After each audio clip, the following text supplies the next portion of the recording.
បាទជំរាបសួរពុកម៉ែបងប្អូនទាំងអស់គ្នាថ្ងៃនេះមកបង្ហាញកណ្ដូបដែលខ្ញុំចំការចំកណ្ដូបងាយទេបងប្អូនចំរយៈពេលត្រឹម35ថ្ងៃអីយើងអាចបានផលហើយឥឡូវពុំចាប់តាមដុសស្លាបដាឥឡូវយើងទៅមើលទ្រុងមួយទៀត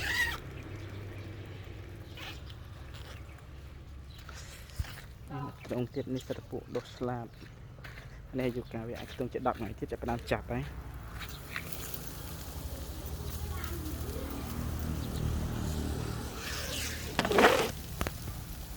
ម្យ៉ាងដែរបងប្អូនចំកដោបយើងអត់ទៅ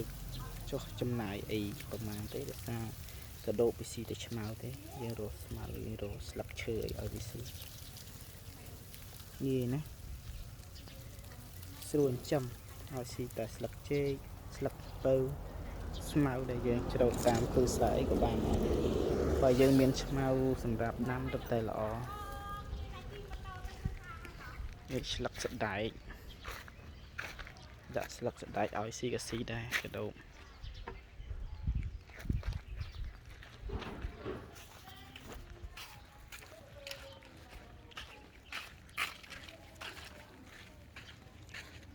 នេះវាទូចទៅញាស់បានប្រហែលជា 4-5 ថ្ងៃ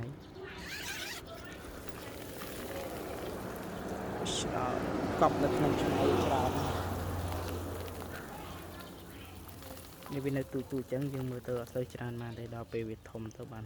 ម៉ែន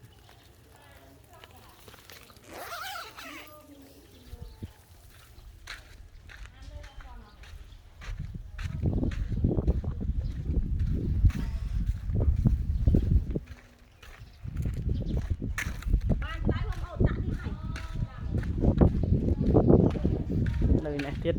2ទ្រុងទៀតទើបញ័រ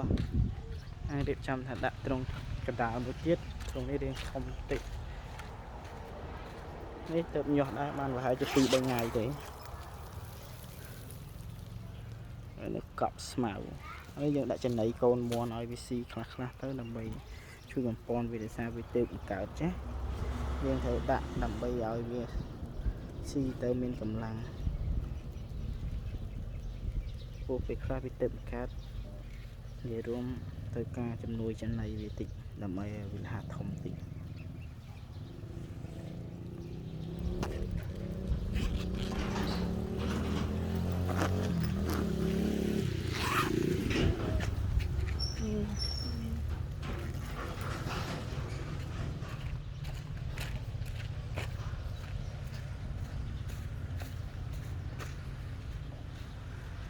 នេះមួយទ្រុងទៀត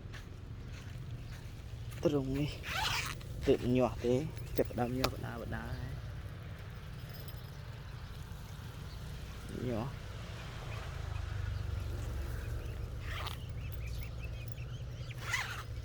ងាយទេបងប្អូនខាងចិនកដោបអត់ប្របាក់ទេហើយយើងអត់ត្រូវចុះដើមទុនច្រើនសម្រាប់ឆ្មៅ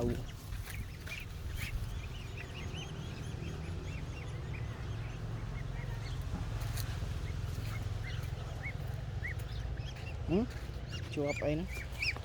ជាប់ជើងរត់តជាប់ជើងមក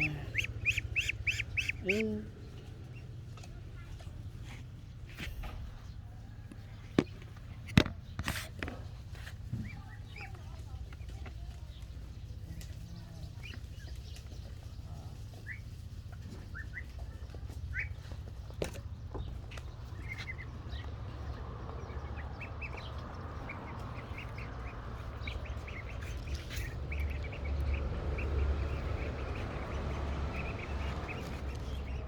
ាជាដើមឆ្មៅនេះគឺឆ្មៅប្រភេទឆ្មៅសុខភាពសម្រាប់ឲ្យកដោបស៊ីល្អម្យ៉ាងដែរស្មៅនេះដាក់កាត់ដុសថាបាញ់ទឹកវាដុសរហូតនេះសម្រាប់ឲ្យកដោបឲ្យមួនឲ្យទាគោអីស៊ីស្រួលអត់ពិបាកទេឆ្មៅហ្នឹងគឺមួនទាស៊ីបានទាំងអស់